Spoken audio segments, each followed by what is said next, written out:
You were born to be happy. You were born on an ordinary day, in an ordinary place, to ordinary circumstances. Nothing about the room where you took your first breath suggested destiny. The walls were pale, the light was soft, and the world outside continued its routine without pausing to notice your arrival. And yet, something extraordinary happened the moment you opened your eyes. You were born with happiness written quietly into your soul, not the loud, performative happiness people chase on screens or measure with applause, but the deep kind that lives beneath fear, beneath disappointment, beneath every mistake you would ever make. A happiness that was never meant to be earned, proven, or justified. A happiness that was always yours. But no one tells you that when you are young, as you grew, the world began teaching you different lessons. It taught you that happiness was conditional, that it would come after success, after approval, after sacrifice. You learned that happiness was something fragile, something to postpone, something reserved for people who did everything right. And slowly, without realizing it, you forgot what you were born knowing. The early years as a child, you laughed easily.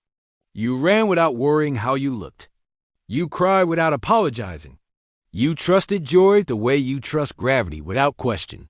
Happiness was not a destination back then. It was simply the air you breathed. But life, as it always does, introduced rules. Behave. Be realistic. Don't dream too big. Be careful. Don't fail. Each sentence was small, almost harmless on its own. But together, they built walls around your heart. And one day, without any dramatic moment or clear decision, you stopped believing happiness was your natural state.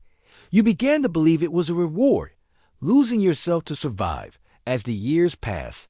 Survival replaced curiosity. Responsibility replaced wonder.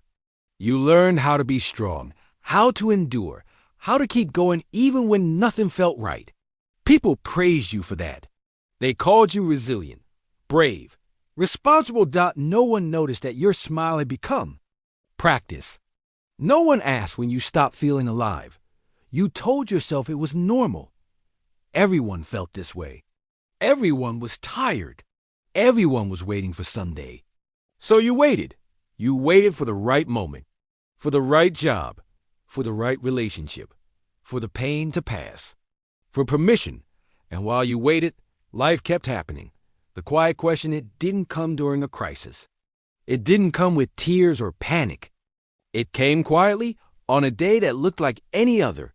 You were alone, surrounded by noise, notifications, obligations, and suddenly a question rose inside you, gentle but persistent. Is this it?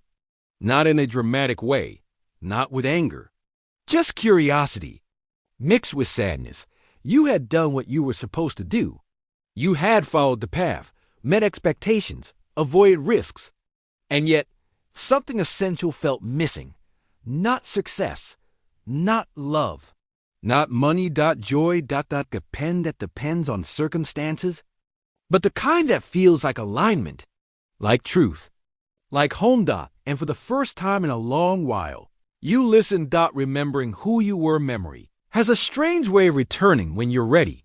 You remembered moments you hadn't thought about in years.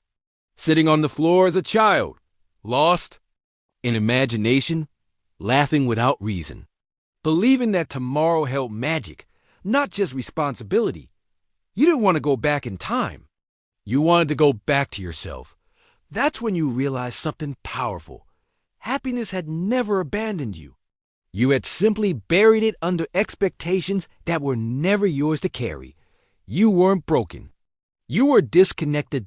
And disconnection can be healed. The unlearning choosing happiness didn't mean quitting your life or escaping your responsibilities.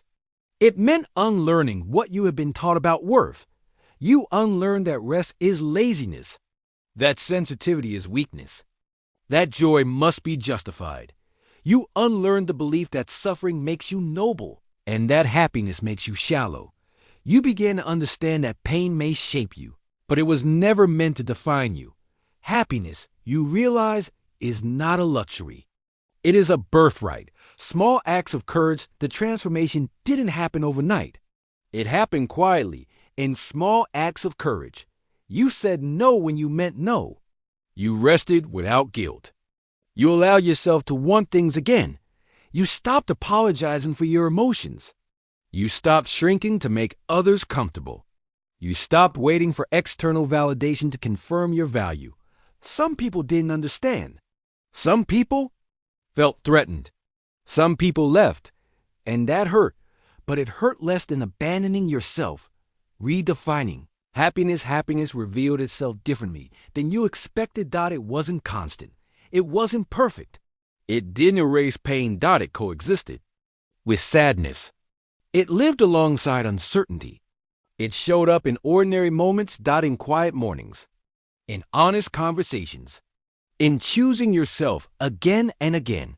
You learn that happiness is not the absence of struggle. It is the presence of meaning. And meaning comes from living in alignment with who you truly are. Forgiveness as freedom. One of the hardest steps was forgiveness. Not just forgiving others for what they did or didn't do, but forgiving yourself for the years you spent disconnected, for the dreams you abandoned, for the times you chose safety over truth. You realized you did the best you could with what you knew at the time. And that realization softened you. Forgiveness didn't change the past. It changed the weight you carried into the future. Choosing happiness daily. Happiness stopped being a distant goal and became a daily practice. You practiced gratitude without pretending everything was perfect. You practiced presence instead of constantly chasing what's next. You practiced compassion, especially toward yourself. Some days were still hard.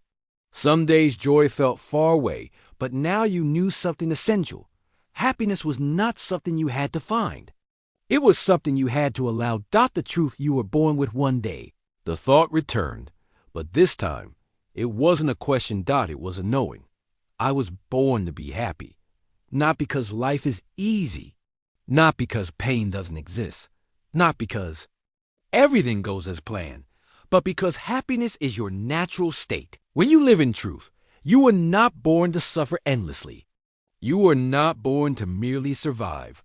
You were not born to live someone else's life.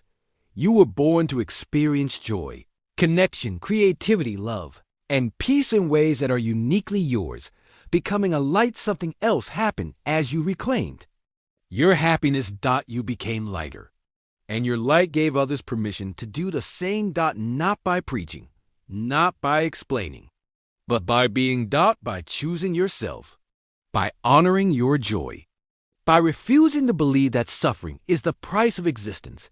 Your happiness became an act of quiet rebellion in a world that profits from despair. The ending. That is really a beginning. This is not a story with a perfect ending. It is a story with an honest one. You still feel, you still fall, you still question. But now, beneath everything, there is a steady truth holding you. You were born to be happy, not someday, not after, not when you prove yourself. Now, here, as you are. And every time you forget, life will gently remind you, through longing, through discomfort, through that quiet voice inside you that never stopped believing. Because happiness was never meant to be chased. It was meant to be remembered.